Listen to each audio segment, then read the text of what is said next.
Year by year, I continue to make my case for the independent individual. One might even say the lone individual, except that this phrase has been co-opted to mean an assassin, a killer, which tells us where society is heading.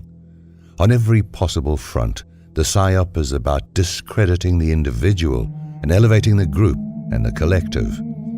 I've been around for long enough to see the tectonic shift among so-called intellectuals from admiring and praising the individual to celebrating some sort of spiritual unity that makes us all into one cosmic glob. For example, there really is no separation between us. That's an illusion. Finally, we are one consciousness. I dispute this. I reject it completely.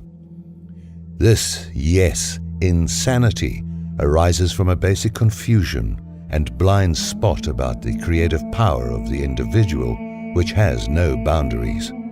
It is quite possible to imagine and create and invent a perception that we are all one consciousness and to experience the fullness of the perception. It is not an illusion. It is quite real. But one can also uncreate that perception. In fact, in the early spiritual exercises of the Tibetan Tantric students and adepts, this on-off creation was a significant component. It was done consciously as a merging and unmerging with nature. It was practiced on a daily basis. In early Tibet, a true unique culture that was soon dismantled and destroyed by theocratic leaders, the individual was recognized as a staggeringly powerful artist. Rather than assume there was one final highest reality we all share, it was understood that the individual could and did invent realities without limit. Presuming to understand a final reality for all of us was considered absurd. It was also a form of fascism, spiritual fascism. Once you embark on a road of imagination and creating, all bets are off. All preconceptions about what you must do, make, think, assume, and believe are yesterday's news. The individual is no longer dangerous or deluded or separated from his brothers and sisters by ego or any of the other debilitating formulations that have been offered to convince us we are all one.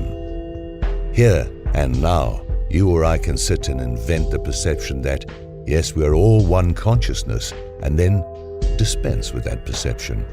In either case, I'm doing it, you're doing it, you're creating a perception. That's what artists do, what they've always done. Somehow in this cheesy, spiritually fascist web of confusion, that fact has been lost. People occasionally write to me and say the artist has no function in this society. Well, I'm not talking about function.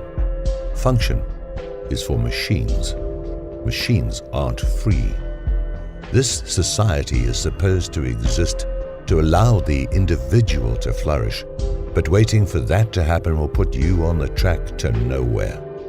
Society is heading for more and more collectivism, economically, politically, spiritually. Here is the bottom line. People in this world believe in what they create, except they're not aware of what they're creating.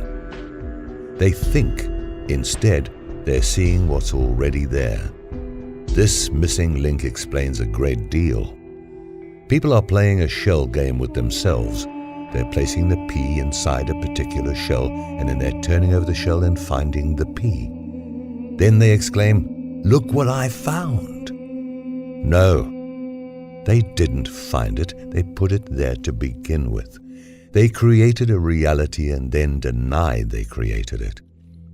This would be like a painter spending 6 months making a huge work in his studio and then saying, "It's a miracle. I walked into the studio today and I found this painting leaning against the wall. Astonishing." Yes, you can conceive of or create all of humanity and stars and galaxies as one consciousness if you want to. You can do that. You can also do something else. In either case, you did it. and you can undo it. The clue you should take from that exercise is you have an extraordinary capacity to create content.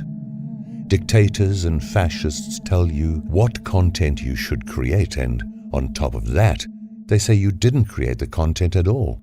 It was always there. I could write a science fiction story that goes this way. One day, the guy next door, who is a painter, lugs one of his large canvases into your house and hangs it on a wall. He has a big grin on his face. He's positively serene. He's producing great generosity out of every pore. And he says, "Look at this. This is what reality really is. Do you see it?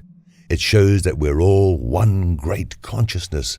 And the funny thing is, I didn't paint this. It just appeared on a blank canvas. I saw it this morning when I went into my studio." Now, listen. You should believe in this painting too. You really should. This is the higher reality.